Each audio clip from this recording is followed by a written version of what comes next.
guys, Crew of Blind Wave, I'm Eric. Rick. Carmen. I'm Calvin. And we are here to talk about the Joker with spoilers, okay? Is it just Joker or the Joker? I think it's just Joker. Joker.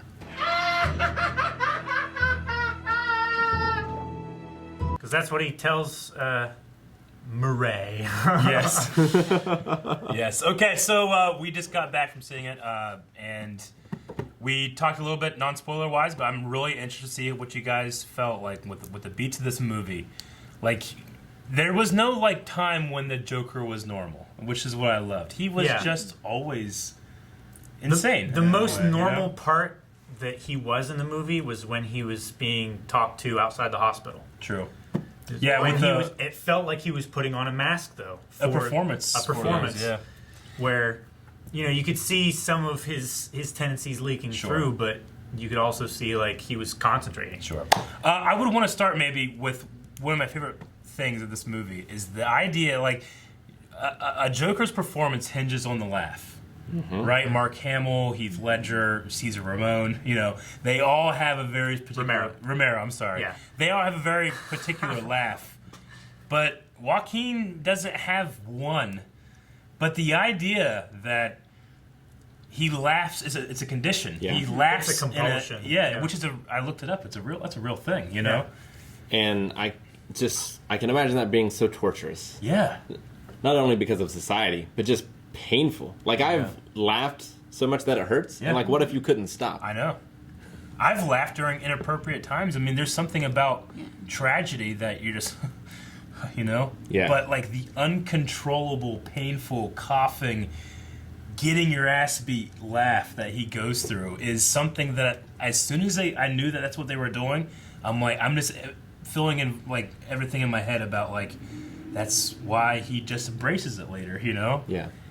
And I love the idea that he has this little card that he gives out, and that, for my head, I imagine, that's what he got the idea where he just starts giving Joker cards out eventually, and that's his calling card for later in his career. So that really pissed me off in the beginning. She kept that card. Yeah, I thought about that. He was reaching for it in the subway. Yeah. And he didn't have it because she never gave it back, and that's what started everything. Mm-hmm. What's some stuff that you guys particularly enjoyed at the movie? My favorite scene was towards the very end. Yeah. When he was in the white padded room being talked to and everything, and he was just laughing, and she was like, you know, what is it? I was like, I was just thinking of a joke. You wouldn't get it. Okay,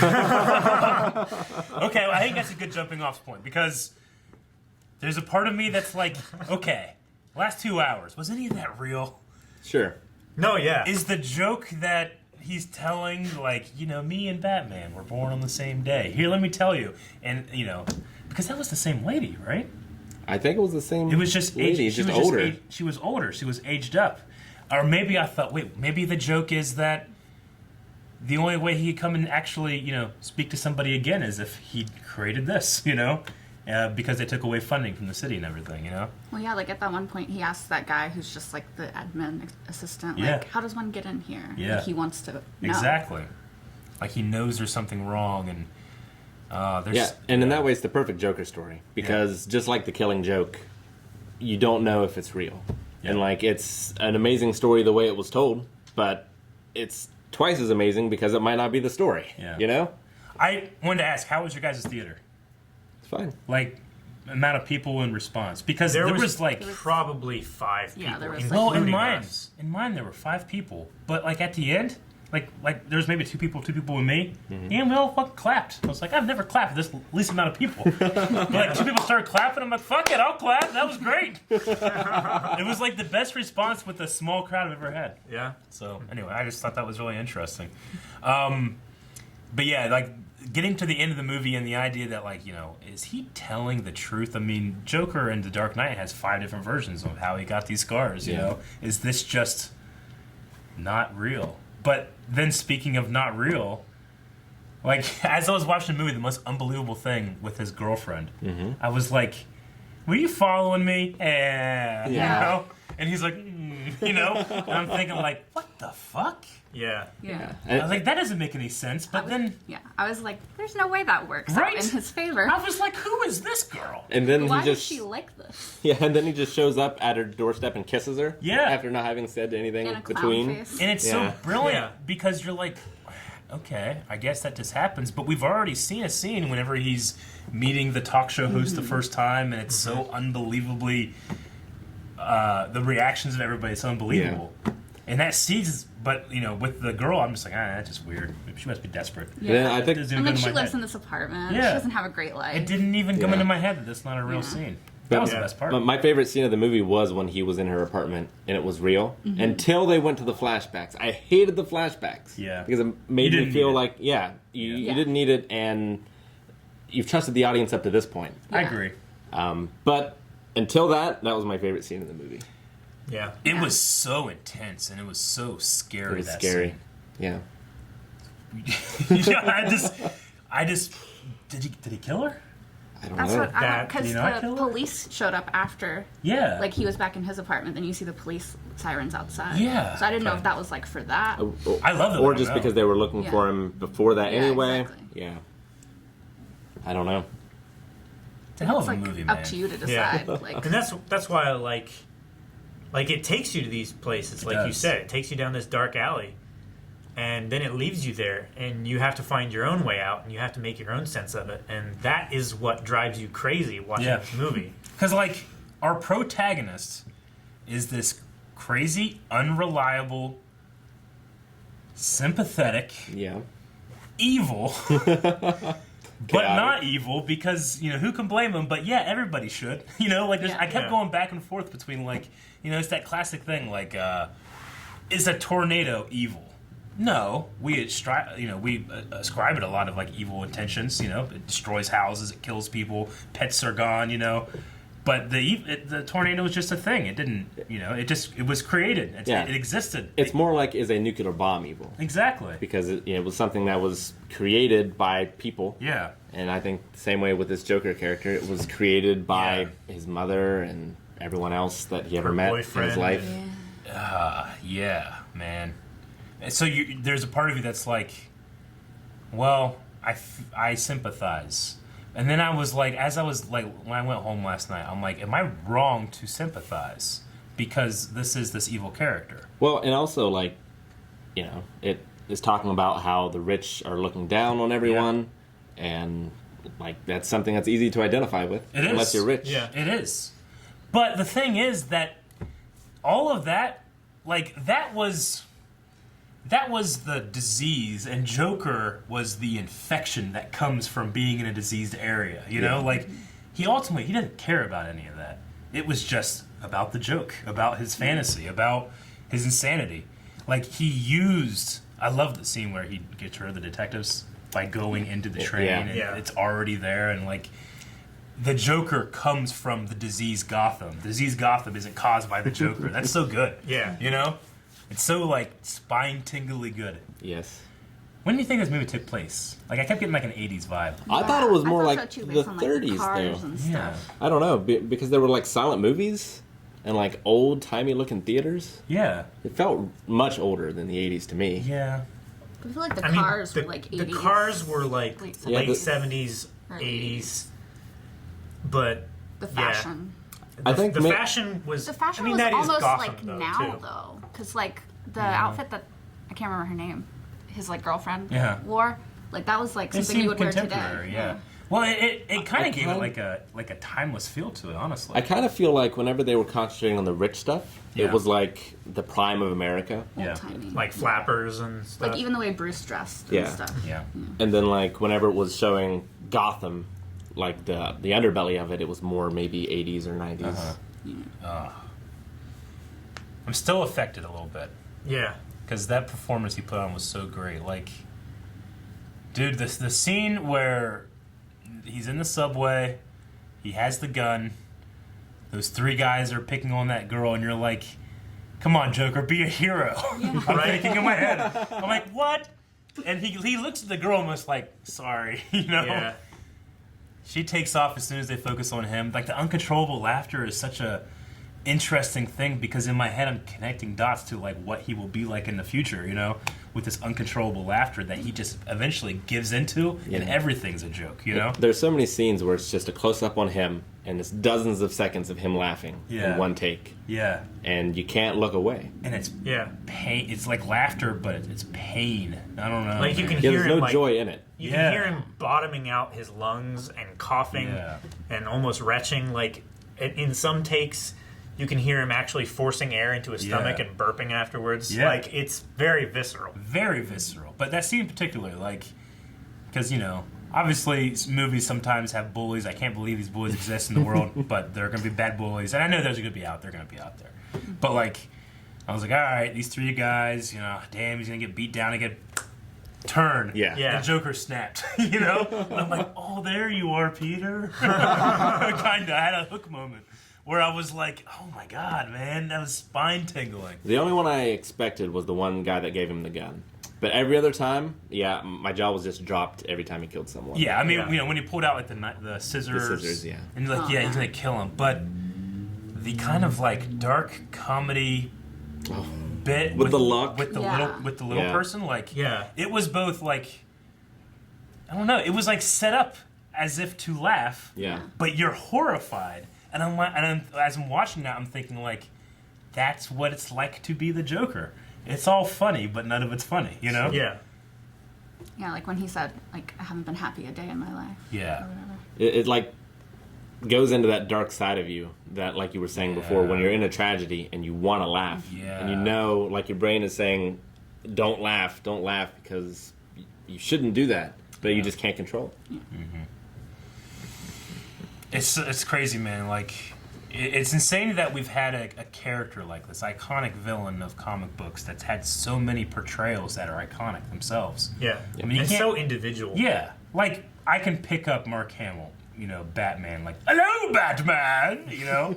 And I can pick up Heath Ledger, you know, like, you want a magic trick here, you know? Like, he's kind of, like, neurotic and stuff. And this one is, like, I can't even do it. So it's all the way back here. It's back here. It's very soft, you know? Yeah. And it's like his voice is like, and then when he starts laughing, like, the scene after he gets fired and he's taking stuff out of his locker and he got to punch out like that. Yeah. Like, there was a part of me that was like, ooh, this is fucking good. Yeah. Like, this is like, I like this guy, you know? And then again, I'm like, oh man, I shouldn't like that guy. Oh man. They make him really sympathetic, though. They do. Like, just the way it's portrayed. And, like, you just feel for this guy because, like, he doesn't fit in anywhere. Yeah. And it's, like, not his fault to an extent, you know? Yeah, It's a lot of things that happen to him, like just bad people doing things to him being too awkward or nervous or whatever to, like, explain, like, to his boss about the sign and stuff, is like, no, they didn't jump me for the sign. They just jumped me to beat me up, and the sign got broken. So, like, he can't, like, step in and defend himself. He can't be the sane one in the scene. Like, I love that part when he's talking to the boss, like, how does that make any sense? Yeah. And he's going like, why am I the person that's saying that? You know, he's supposed to, you know, he recognizes he's broken, right? I mean, like, I love the idea that as he stops taking his medication, he actually became much more confident. Yeah. And much more like a go-getter, you know? I had really such did, mixed feelings when he was coming out onto the show at the end because he was so confident and in control, and in a way I was proud of him. Yeah. But like at the same way, I was terrified of what he was going to do. But it was because he was on a stage and it was a performance. Hello, Gotham, you know, like. But then something that wouldn't go his way, like when he got out his book to read his joke, and everybody they kind of laughed and said something. He was like, he like snapped for a second and the performance was gone. Yeah, because he had like rehearsed it. Yeah. Like, in his Yeah. apartment. Like, this is how it's going to go, and then they didn't laugh, and it like took him out of the performance. Yeah. You have I to be do love himself. that line when Murray, Robert De Niro's character, is asking him, you had to, you know, take out a book and read for that? And he's like, Knock, I knock. wanted to get it right. It's so sinister. It's so just sinister. Just that, like, I wanted to make sure everything was perfect. Especially everything falls into place. because we all know how it's going to go. We know he's not really going to shoot himself and he's going to shoot Murray. Like, as you're watching it, you just expect that's what's going to happen. Yeah. But they draw it out and they draw it out and they draw it out. And then when it actually happens, you're like, yeah, right! smug prick, is what I'm thinking, you know? And I'm like, it's time, it's Joker time. And then I'm like, it shouldn't be Joker time. That's why the movie's so good, man. Like, he grows in the movie, you know? He does. He sees a lot of growth through the movie. He really does. He wins your heart and mind, just like he does all the people wearing the mask. Yeah. In that scene too that you're talking about, like with Murray too, it's like you want him to do it in a way because like he did bring this guy on the show for the sole purpose of making fun of him. Like he put this guy on TV and then like eviscerated him in front of like everybody that's watching. You're like, he literally just made this guy a laughing stock, and he's just trying to tell a joke. I thought his joke was funny. Yeah. I laughed. Jeez. It was you? There was something. There was something about it that was like, nah, it's good. Yeah. Dude, how'd you guys feel about the comedy club scene? I don't think I've cringed that much in a long time. Could not watch this movie. He would have got up and left. That's what I was talking You would have about. got up and left probably in the first 5 minutes. That's what I was talking about. What I thought was funny. Yeah. Well, yeah, like his stand-up. Yeah. I thought it was funny. I mean, if it was like a performance art piece, I could see why it could be funny. But like, I know him. I don't, but I know him, and like, I feel like I do. Like you can just see him being like, stop laughing, stop. This is your, and then everything like. He like turns it around and the lights come up and she's like, yay. And you're like, how the hell did he save it? And I'm like, you idiot, he didn't. No. Yeah. He just thought he did. I love how it sets up in the beginning, like how he's on the show and everybody likes him and everything like that. And then it cuts back to him just like daydreaming, staring at the TV, and it never addresses it until later. Yeah. When you've realized, like, oh, that was the setup for all of these scenes. Exactly. It's great. It's really great. And it makes so much sense in hindsight because like you're watching it and it's so cringy, like, and you're like, she's gonna get up and leave, like it's gonna like trigger something, it's gonna be horrible. But then she's just laughing and you're like, okay, she thinks it's funny somehow. Like, like pretty much right before they revealed that the girlfriend thing wasn't real, I was like, man, I mean, what are they doing with this character? Like, it's almost as if you could cut her out and I wouldn't miss her. That's the point. Yeah. She's not there, I kind of thought at first she was going to be like an ally or a sidekick or something weird, but no, that was not the case. I thought something It was bad a much was better idea. gonna happen to her, and then it was gonna like make him go like even more crazy. Yeah. But like obviously that didn't happen. Well, in a way. Maybe. Maybe. We don't know. But I love how like that moment, like you're talking about the flashbacks were so unnecessary, which they were, because like the moment she's like, "What are you doing in my apartment?" It was you're perfect. like, "Oh, it was a perfect scene." Cold sweat right there. You're right. It didn't need the flashbacks. I think that that's one of those things where a executive comes in. It's like, all right, some people aren't going to get it. Put it in there, Yeah. But if they weren't in there, you would have been left with like, wait, oh no, Yeah. Right? Yeah, I agree. You don't need that in there. Yeah, some producer was like on his phone, like watching the dailies. Like, I don't get it. I don't What get about his girl? Why he had sex? why is she acting like this now?" Yeah, he didn't need that. It's not important at all, but Bruce Wayne is in this movie. Thomas Wayne is in this movie. Alfred is in this movie. Yeah. Yeah. I wanted to believe with the Joker that his mom's story was true. Yeah. Way longer than if I was thinking rationally I should have. Yeah. But could it? I don't think it can. I mean, But could it? see, that's the thing about this Yeah. whole movie. It leads you down a path, and it lets go, and you have to make sense of it. Like, Yeah, I know. honestly, it's perfectly credible either way. He Well, has the power to he definitely create has the adoption power to do papers that. and stuff. Yeah, like, so. and at the end of the movie, when you're left with like, hey, was any of this even real at all? It might make sense for the Joker to invent a story in which him and Batman are brothers. Yeah. Yeah. Half brothers. Half brothers, of course. Thomas Wayne was, I loved the way he was put in this movie because Thomas Wayne in every other movie is a perfect Shining philanthropist, star. shining star. No one would ever have anything bad to say about him. And as cool as that is, and obviously that gives Batman the motivation, this Thomas is so real. Like, the way he spoke down to poor people, like, you know, if you're like that, you just haven't tried. You know, they're clowns. I was like, oh, If man, you haven't, that's so good. if you haven't applied yourself and become something, Then you're nothing. Then you're nothing. Yeah. It makes me want, like, I want the Batman story of this Joker because he's kind of right whenever he talks about, you know, what Gotham is and what it should be and not what Batman wants, because Batman is the son of this rich guy, you know, that got his way and died early. Yeah. And then in that movie, is Batman delusional? And does he see his father as the pinnacle figure? Well, yeah. I mean, that would also explain Batman's, like, his demeanor towards the city and crime and everything like that. Like, I am the city's only hope. Yeah. Like, you guys need me. Yeah. Like, I can definitely see where that delusion could spread to Bruce. Yeah. So did the Joker witness the killing of his parents? Because he saw it when he was thinking of the joke, but he was still surrounded by people in the car. I think what it was, like, after he stood up on the car and everything like that, like, maybe they took him to show him what they had done, what they had achieved. I think that's, in my mind, I think that's what happened. Could be. I mean, Bruce was probably standing there for a while. Yeah. Just not sure what to do. Yeah, man. Like, what? Like, as soon as I saw Zorro at the movie theater, I was like, oh, fuck. They're going to do it. This is the day the Waynes die. I don't know why the hell they don't have security. Well, I figured that, like... Especially when there's like a riot. Exactly. Yeah. I figured because funding was cut so much that, like, the police force was also cut extremely. Yeah. It's because there's all these strikes going on, too. That's why there's garbage all over the place and stuff like that. Yeah. Like, Gotham is literally rotting, you know?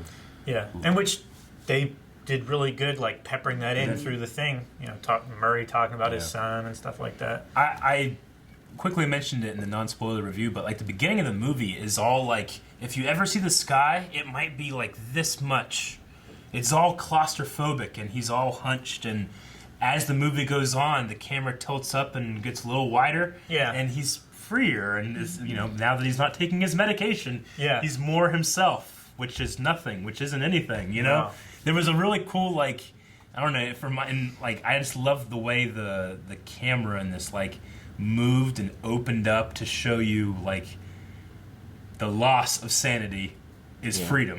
You know, it's kind of how I took it as. I don't know about you guys, but the cinematography was top tier. Yeah. This movie, absolutely. And the color grading in the movie was fantastic. Like, really whoever was. colored this movie, it was very, like, teal and orange, a lot of that. But you know, when we first saw the design of the Joker in the trailer and his outfit, I remember being like, they had to make it different. But watching it, like, happen in front of me, I was like, I was like you, I was so proud of him walking confidently through everything, you know? Like, and you shouldn't be, but you should, because that's the point. I don't know. Yeah. What else? What haven't we covered? The end, I mean, when he spreads the blood on his face, it was like... It was a triumph of the moment. In any other movie, it's like when, you know, Willie jumps over the thing and Free Willy, you know? But for this, it's like, oh my God, you know? Yeah, that was the money shot. That was the money shot. It was great. Whew. You guys have anything else? No, I do like the way through the movie, like, in the beginning, like, things are more, like, they make more sense. Like, there's law and order and stuff like that, and he struggles a lot with that.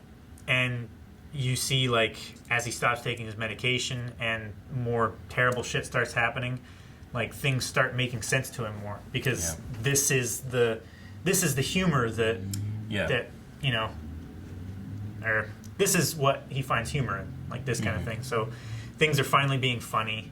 You know, he's finally getting a little bit of joy maybe in his life, and like for everyone else, like perception is just flipped 180 for him, and it's just really creepy. Can't remember if you mentioned it in this review or the last one about like people were talking about it being controversial. Yes. Because of like mental health. For me, it was more of a like the message was, if someone never gets love, they turn into a monster. Yeah. And like people should just be kind to each other, love each other. Be the best guy at work. Yeah. Is that little guy? He was the best guy, and Joker let him free. Yeah. I felt for that guy the entire time, but no, I get you. Like, because I've read a couple things, people talking about the message of the movie, and I think it might be a mistake to assume this movie has a message, because all of the things like they're talking about, wealth inequality and mental health, funding, the city utilities, like how much there's not much room, all of those things, you can handle those things if you have the ability to handle them. This guy just doesn't have the ability. The only thing he had was his mother's foundation. Like, he had structure because his mother was in his life. He had to come and take care of her. He had to give her a bath. And when that went away, because of him, but not because of him, but when that broke and fell away, he had no structure anymore. And all the things, like all the systems he had created to exist in this crappy world, he can't do it anymore. Yeah. And it's like a cocoon. He comes out this terrible butterfly, It's like, when I say, like, I don't know if the movie necessarily has a message, like, it wasn't because of society that the Joker was like this. Like, the Joker, like I said, he's like this tornado that comes in, and everybody has to, like, after he's done with you, you have to look around and be like, what caused that? It's like, I don't know. Sometimes the wind just blows, Which I think is a really interesting thing, especially when at the very end of the movie, when Murray is like, so you think you're some kind of symbol, huh? Like, you're this politics guy. And the Joker's like, no. I don't care about and in my head, at all. In my head, I'm going like, that's Batman. Yeah. Which is, he's the politician. Yeah. And he's the guy, he's the symbol, right? Yeah. And that's, like, why I like the movie, because it, like, said everything it needs to say about the Joker without having the reflection of Batman in there. I think, too, like, what's really interesting is, like, how realistic it is. Because, like, like, even his, like, mental health and stuff, like, they cut funding, which happens a lot, And then, like, he can't access his medicine, so he just stops taking it. And then, like, it's such a realistic portrayal of him, too. Even, like, the laughter thing we talked about earlier was because of the head trauma, most likely, that he got as a child when he was beaten by his mom's boyfriend. Yeah. So it's like, it makes sense, but it doesn't make sense. See, I believe which is the Joker. I believe it was in the 80s when we cut funding for psychiatric hospitals, and these people just went out and became homeless in the street, right? Yeah. Mm-hmm. So, yeah, and I could see an argument. Well, somebody might say that it stigmatizes mental health, and it's like, oh, mental health people are just evil, crazy murderers. Like, obviously not. That's this character, this supervillain. But I think the one thing, if you could take anything from the movie, is that, like, what's the line he writes where he's like, about mental health. People want those with mental health issues to act like they don't. They don't have them. Yeah. Yeah, like, there's something about that was very, very powerful, and it's like, people need help, and there was nowhere he could turn to get help, and he knew, you could tell he wanted it. Like, he is there. He did bring his journal. He is taking his meds. He needs more, So if I take anything away from the movie, it's like, there are people out there that need help. They're not like this, But Superman is Superman. He's not man, Yeah. This is the exaggerated part of our world, So, very thought-provoking movie, and I'm not done thinking about it. Yeah. Likewise. It's been in the back of my head, like, all day. All night, all day. I understand. Like, you guys were getting ready to go, and I was like, get ready. I was just in my head, I was thinking, like, you don't know. You don't know yet. You're not prepared. Yeah. You're not ready. Yeah, so, for me, it was like I'm going to call it like a 10 out of 10 movie experience, just because it really affected me, Mm-hmm. And like, performance, I can't say enough how good Joaquin Phoenix is. Yeah. It is Oscar worthy. I know that can be a cliche to say, like, oh, Oscar, who gives a shit, because it's all bought and paid for by the military-industrial conflict. I don't know. There's always conspiracies about the Oscar, but I mean, if anybody gets it, I mean, that's a crazy one. That's a crazy performance. Yeah. Yeah, absolutely incredible. 10 out of 10. Yeah. I don't have to say it was a great comic movie. Yeah. Like, I love comic movies, but it was just... This was very little comic in it. Yeah. Probably the only 2 scenes that I could think of that had any kind of comic reference was when he was running underneath the bridge and you saw his shadow up on the wall. That's a very comic feel. Yeah. And then the like when he was in the subway bathroom and he was doing got the like Tai Chi almost, Tai Chi thing like going a on. dance, and then he spread his arms and he was looking in the mirror at himself. Like those were the only 2 really like full page scenes that I could think of. I understand. It's definitely not a superhero movie. It's not a comic book movie. It is kind of like that like independent graphic novel trade paperback thing maybe. But what it is a character movie, and look, Marvel has the connected universe thing down. They just do. If DC does this for now on, I will praise it. Say it's better than Marvel. Yeah. Because this is the best movie I've seen in a long, long time. Like I would love to see like a Batman from like spin-off, like exactly. what do we call it? Sequel. I would too. I would be worried that they couldn't strike lightning twice. I agree. Here's my thing. I said how many times, like, oh, I can't. I'm imagining in my head, this evolving into the Joker card, or this Batman and this Joker, they're brothers, that kind of thing. But I don't want to see it. No. I kind of want to just like. I want a disconnected movie. Yeah, I want like do something else. What do you do next? Do fucking Clayface. I don't know. Although I would like to see the continuation of Bruce from this world. I agree. I'm of 2 minds.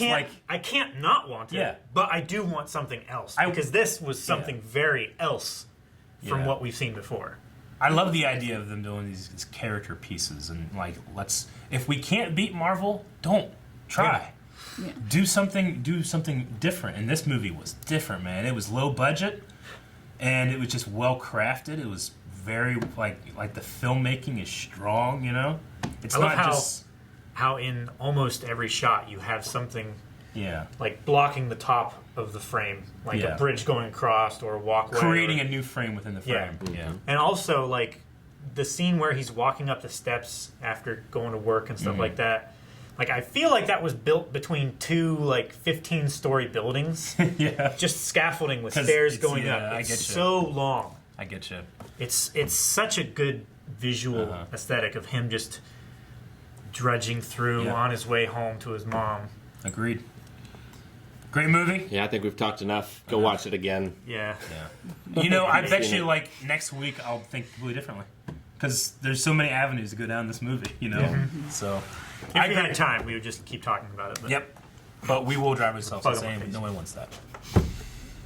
Guys, thank you very much for watching this video. If you want to see more movie reviews, you can check out playlist down here, where we do movies, MCU, Marvel, Star Wars, anything you can name it. We've probably done it in the last, 2 years or so. Yeah. So make sure you're checking that out, and make sure you're also checking out the Scream stream this month, twitch.tv/blindwave.